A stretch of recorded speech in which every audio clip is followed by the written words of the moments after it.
출애굽기 30장 1절에서 10절.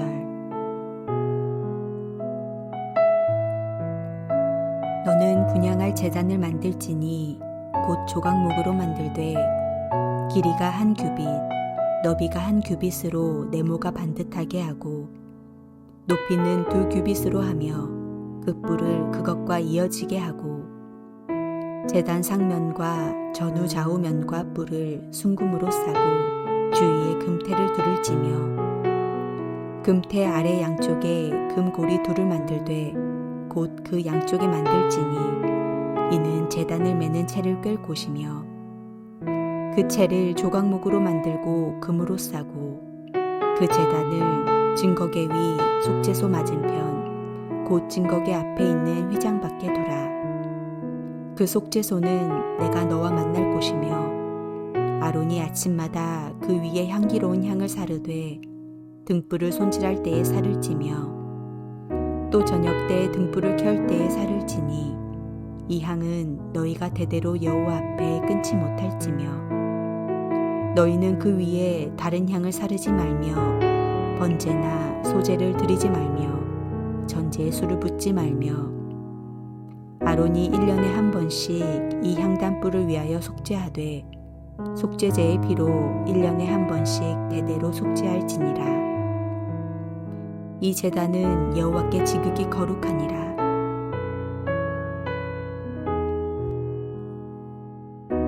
진리는 단순한 것입니다.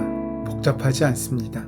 그런데 출애굽기가 우리에게 들려주는 성막 건설과 예배에 필요한 것들을 장만하는 과정은 복잡하기 이를 데 없습니다. 굳이 그런 번거로운 절차를 다 거쳐야만 하는가 하는 생각이 들기도 합니다. 그래서 많은 사람들이 이 대목을 읽을 때마다 건성으로 읽어치울 때가 많습니다. 요즘도 마찬가지입니다. 유럽의 옛 예배당의 건물을 찬찬히 둘러보면 곳곳에 복잡한 무늬가 새겨져 있음을 우리는 볼 수 있습니다. 그 무늬들이 과연 종교적인 용도로 마련된 건물에 어떤 의미를 부여하는 것일까 의아하게 생각할 수도 있습니다. 하지만 그렇게 세밀하고 복잡하게 만드는 이유는 명확합니다. 건축가들은 그런 무늬나 문양을 그림으로써 하나님께서 창조하신 세계의 복잡함과 정교함을 나타내는 동시에 그것이 하나로 이어져 있음을 나타내고 싶었던 것입니다. 그러니까 그 복잡한 문양은 복잡해 보이는 세상이지만 하나님의 섭리 가운데 있다는 사실을 가르쳐주고 있는 것이라 할 수 있습니다. 종교적인 절차를 따르는 일이 어떤 데는 불필요한 시간 낭비처럼 보일 수도 있습니다. 하지만 하나님의 지시를 따라 조심스럽게 성물들을 만드는 과정 자체가 하나님께서 우리에게 원하시는 하나님의 시간에 우리의 삶을 맞춰가는 과정이라고 할 수 있습니다. 이런 관점에서 성소의 여러 기물을 만드는 이야기를 본다면 그 제작 과정 하나하나가 이미 예배임을 우리는 알 수 있습니다. 오늘은 그 중에 분향단에 대한 이야기입니다. 성소 앞에 놓아질 분향단은 조각목을 사용해 사방 1큐빗의 정사각형 모양으로 만들어져야 했습니다. 제사장들은 아침 저녁으로 분향단에 향을 피워야 했고 1년에 한 번씩 속죄제물에 피를 발라 분향단을 성결케 해야 했습니다. 향을 피운다는 것은 아마도 나쁜 냄새를 제거하기 위한 실용적인 목적 외에도 여러 가지 상징적인 의미가 있었을 것입니다. 예배에 사용되는 모든 물품은 하나님의 임재를 상징하는 도구들입니다. 사람들은 오감의 자극을 통해 하나님의 현존을 생각하고 만나기도 합니다. 향기는 특별히 우리의 후각과 관련됩니다. 타오르는 향은 또한 성도들이 하나님께 바치는 기도를 상징하기도 합니다. 출애굽기 30장에서는 향기로운 향을 드리는 이야기가 나옵니다. 하나님은 아론과 만날 속죄소에 아침 저녁으로 향기로운 향을 사르라고 말씀하십니다. 이것은 출애굽기 29장에서 제사장 직분을 위임받은 아론과 그 아들들이 중재자로서 하나님의 요구에 따라 정신을 차리고 드려야 하는 일이었습니다. 회막에서 여호와 영광을 뵙는 것은 실로 가슴 벅찬 일이지만 자칫 잘못하면 죽음과 연결되는 일이기 때문입니다. 조금이라도 소홀히 하고 하나님의 명령에 반하게 되고 그 말씀을 빼어먹는다면 그들은 죽을 수도 있는 위험한 일이기도 했습니다. 그들은 하나님께서 지정하신 복장을 갖춘 다음 하나님 앞에 나아가야 하고 하나님께서 정하신 향을 드려야 할 책임이 있는 사람들이었습니다. 속죄소에서 하나님을 만난 아론은 수많은 백성들의 번제를 주도하게 됩니다. 하나님께서는 아론과 그 아들들에게 사명을 주시고자 따로 구별시키신 것입니다. 그리고 그 구별된 자리의 가장 상징적인 부분이 분향단입니다. 분향단은 성소, 그 중에서도 지성소라고 부르는 보다 깊은 곳인 속죄소 바로 밖에 있습니다. 성막이라는 한 단어로 표현하고 있지만 실상 그 구조는 단순하지 않습니다.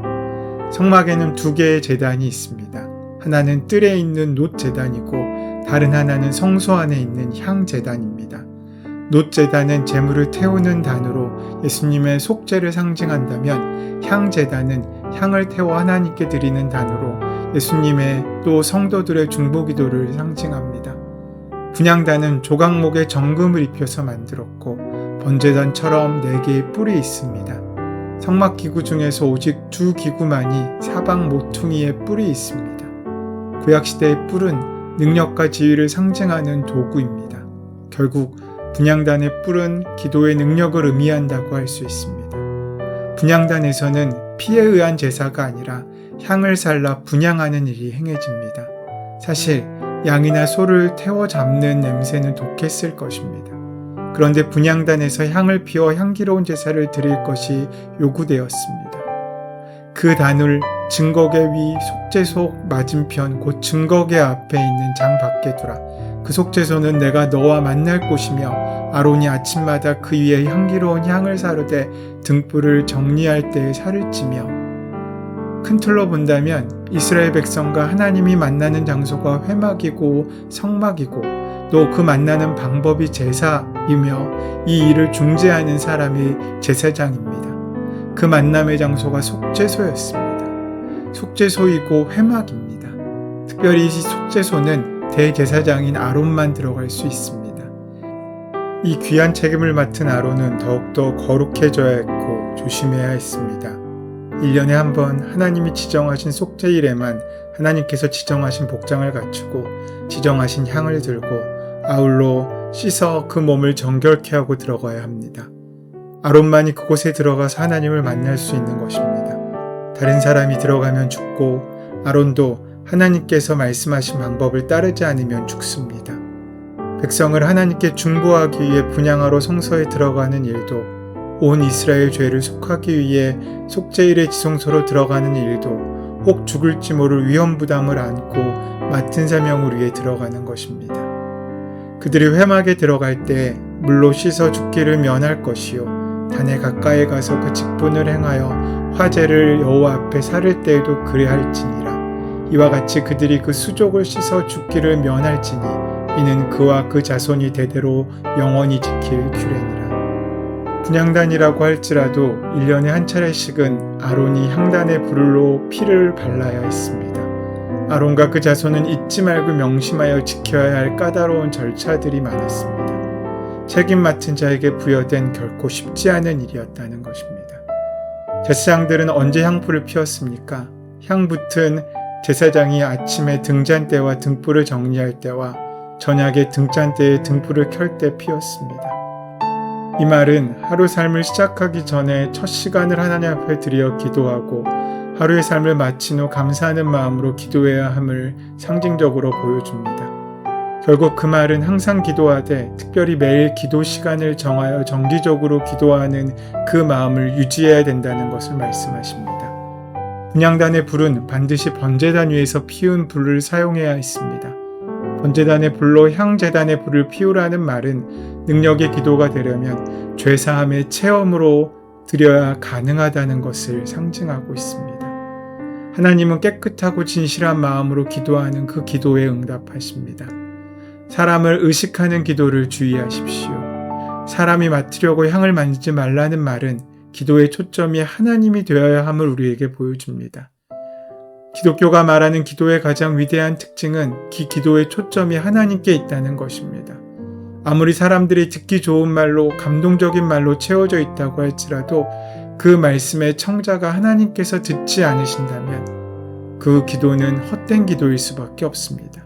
하지만 비록 모자라고 배우지 못한 그래서 소박한 기도라고 할지라도 그 기도를 하나님께서 듣고 있으시다면 그 기도는 가장 위대한 기도가 될 것입니다. 그러므로 우리는 기도하면서도 하나님의 뜻을 찾을 수 있어야 합니다. 문제 때문에 기도할 때도 하나님께서 이 문제를 통해 우리에게 말씀하시는 바가 무엇인지, 하나님의 뜻이 무엇인지를 기억하고 애쓰며 찾아야 한다는 것입니다. 수식어가 너무 많거나 시적이고 철학적인 용어가 너무 많은 기도도 우리가 조심해야 합니다. 그런 기도는 하나님이 초점이 아니라 자기의 과시가 초점이 될 수도 있기 때문입니다. 또한 남이 들으라고 기도하지도 마십시오.